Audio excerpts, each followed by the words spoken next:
আসসালামু আলাইকুম বন্ধুরা, আপনারা সবাই কেমন আছেন? আশা করি সবাই ভালো আছেন। তো আমি আজকে রান্না করে দেখাবো লাল লাল মুরগির মাংসের ঝোল। এই মাংস কিন্তু অসম্ভব মজার হয়।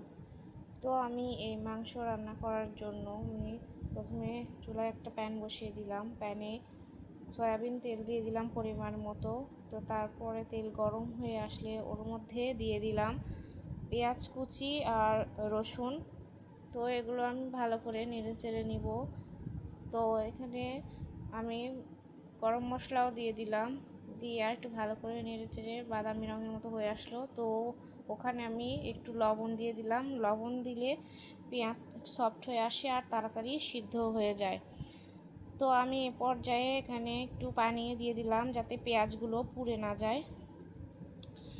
তো এখানে আমি মরিচ গুঁড়া দিয়ে দিলাম। মরিচ গুঁড়া পরিমাণ মতো দিয়ে দিতে হবে, যে যেমন ঝাল খেতে পছন্দ করে সে সেরকম দিয়ে দিবে। তারপরে দিয়ে দিলাম হলুদের গুঁড়া, তারপরে দিয়ে দিলাম লবণ, দিয়ে একটু নেড়ে চেড়ে ভালো করে। তো তারপরে এর মধ্যে দিয়ে দিলাম আদা রসুন বাটা, তারপরে দিয়ে দিলাম জিরা বাটা, দিয়ে এটা আরেকটু ভালো করে নেড়ে চেড়ে মিশিয়ে নিব। তো তারপরে এটা আমি ঢাকা দিয়ে রেখে দিব, দিয়ে ভালো করে মশলাগুলো কষিয়ে নিব। তো এই যে আমার মশলা কষানো হয়ে গিয়েছে। তো এই মশলাটা যত ভালো করে কষানো হবে তত টেস্টি হবে, তত মজা হবে। তো এখন আমি এর মধ্যে দিয়ে দিলাম মাংস, দিয়ে ভালো করে আমি মাংসর সাথে মশলাগুলো মিশিয়ে নেব। তো এই যে ভালো করে নেড়ে চেড়ে আমি মশলাগুলো মিশিয়ে নিলাম। তো এরপরে আমি এখানে ঢাকা দিয়ে দিব আবার কিছুক্ষণের জন্য। ঢাকা দিয়ে ভালো করে মাংস আমি কষিয়ে নিব। তো এই যে আমার মাংস কষানো প্রায় হয়ে গিয়েছে, কেমন তেল ভেসে উঠেছে আর মাংস থেকে পানিও ছেড়ে দিয়েছে। তো এই পানিতে আমি মাংস সিদ্ধ করে নেব। তো আবার এই যে আমি ঢাকা দিয়ে রেখে দিলাম কিছুক্ষণের জন্য। তো আবার ঢাকনা খুলে আমি আরেকটু ভালো করে নেড়ে চেড়ে নিব, যাতে নিচে মশলাগুলো লেগে না যায়, পুড়ে না যায়। তো তারপরে একটু নেড়ে চেড়ে এর মধ্যে আমি পানি অ্যাড করব। তো এখানে আমি গরম পানি নিয়ে নিয়েছি। তো এখানে গরম পানি দিতে হবে, তা না হলে মাংসের স্বাদ কিন্তু নষ্ট হয়ে যাবে। তো যে কোনো রান্নাতেই গরম পানি দিলে সেই রান্নার টেস্ট কিন্তু আরও দ্বিগুণ বেড়ে যায়, আরও মজা হয়।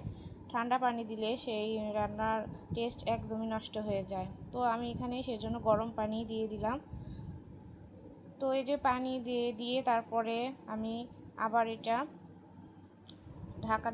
ঢাকা দিয়ে আর কিছুক্ষণ আমি রান্না করে নিব। তো ভালোভাবে এটা বলক তুলে নিব।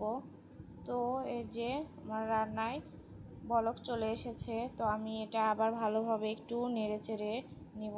তো আমি এতটুকুই ঝোল রাখবো, আর বেশি ঝোল শুকাবো না, একটু ঝোলঝোলই রাখবো মাংসটা। তো এই যে আমার মাংস রান্না একদম হয়ে গিয়েছে প্রায়। তো এখন আমি মাংসটা বলে ঢেলে নেব। তো এই যে তৈরি হয়ে গেল আমার মজাদার লাল লাল মুরগির মাংসের ঝোল। এটা খেতে কিন্তু অসম্ভব মজা হয়। এটা গরম গরম ভাত বা পোলাও বা যে কোনো কিছুর সাথে খেতে। তো বন্ধুরা, আমার এই ভিডিওটা যদি ভালো লেগে থাকে তাহলে আমার চ্যানেলটি সাবস্ক্রাইব করে আমার পাশেই থাকবেন। আল্লাহ হাফেজ।